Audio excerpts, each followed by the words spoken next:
මේ කාපාට සර්කල්ස් දෙක දිහා පොඩ්ඩක් බලන්න. ඔයාට ලොකුවට පේන්නේ මොකක්ද? සමහර විට ඔයාගේ දකුණු පැත්තේ සර්කල් එක කියලා.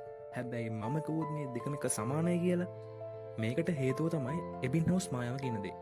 ජර්මන් විද්‍යාඥයෙක් වන හර්මන් එබින්හවුස් තමයි මේක මුලින්ම කියන්නේ. එයා කියන්නේ වටේ තියෙන දේවල් විශාල වුණාම මැද තියෙන දේ අපිට කුඩාවට පේනවා කියලා. නමුත් වටේ තියෙන දේවල් ඉවත් කරාට පස්සේ ඇත්තටම අපිට පේනවා මේ සර්කල්ස් දෙක එකම ප්‍රමාණයක බව. ඇත්තට මේ මායාවෙන් අපේ ජීවිතයටත් බලපෑමක් එල්ල කරන්න පුළුවන්ද? අපි හිතමු මේ කාපාට සර්කල් එක ඔයා කියලා. එතකොට මේ වටේ තියෙන සුදු පාට සර්කල්ස් ටික තමයි ඔයාගේ ඉලක්ක ටික. අපි අපේ ඉලක්ක ඕනකට වඩා ලොකු කරගත්තොත් අපි ඒ දේවල් වලට බය වෙනවා. එතකොට අපි පටන් ගන්නවත් හිතන්නේ නැහැ. මේ ඇතිවන බය හින්දා හැදෙන ලෙඩක් තියෙනවා. ඒක තමයි කල් දාන එක. අපි ටාගට් වලට ඇතිවන බය හින්දා අපි ආරම්භ කරන්නවත් හිතන්නේ නැහැ. අපේ මොලේ හොයන తాවකාලික සතුට වෙනුම් විතරයි අපි වැඩ කරන්නේ. හැබැයි ඔයාගේ අරමුණු ඉලක්ක පොඩිපොඩි ස්ටෙප්ස් වලට වෙන් කරගෙන ඔයා වැඩ ටික පටන් ගත්තොත් මොන වගේ දෙයක් වෙයිද?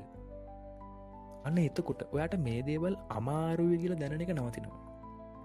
එතකොට ඔයාට පුළුවන් වෙනවා වැඩ කල් දාන එක නවත්තලා ලේසින්ම පටන් ගන්න.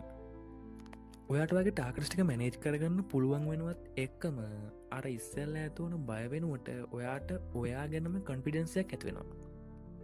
උදාහරණයක් විදියට ඔයා හිතන්න ඔයාට මාසයක් ඇතුළත යම්කිසි පොතක් කියවන්න තියෙනවා කියලා.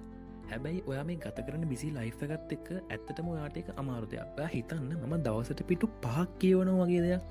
මේක ඔයාට පහසුවෙන් පටන් ගන්නත් පුළුවන්, විශ්වාසයෙන් කරගෙන යන්නත් පුළුවන්. එතකොට මේ මායාව අපේ ඉලක්කවලට වගේම අපිට ඇතිවන ප්‍රශ්නවලටත් අදාළ කරගන්න පුළුවන් වේද? අපි අපේ ප්‍රශ්න ලොකු කරගෙන හිතනකොට අපිට කවදාවත් මේවට විසඳුම් නම් හොයාගන්න හම්බෙන එකක් නැහැ. නමුත් දකුණු පැත්තේ සර්කල්ස් වගේ ඔයාගේ ප්‍රශ්නත් කුඩා කුඩා කොටස් වලට වෙන් කරගෙන බලන්න. එතකොට ඔයාටම දැනේ ඔයා මේ ප්‍රශ්න වලට වඩා ලොකු කෙනෙක් කියලා. එතකොට ඔයා ඒ ප්‍රශ්න වලට මුහුණ දෙන්නේ අනිවාර්යෙන්ම විසඳුමක් හොයන මනසකින් තමයි. ඒ නිසා ඊළඟ වතාවේ ඔයා වැඩ කල් දාන්න හිතනවා නම් මෙන්න මේ එබින්හවුස් මායාව ගැන හිතන්න.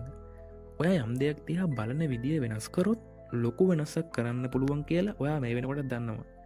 වෙන් ඩයකුව වගේ ඔයා දේවල් දිහා බලන විදිය වෙනස් කළාම ඔයා බලන දේවල් වෙනස් වෙනවා.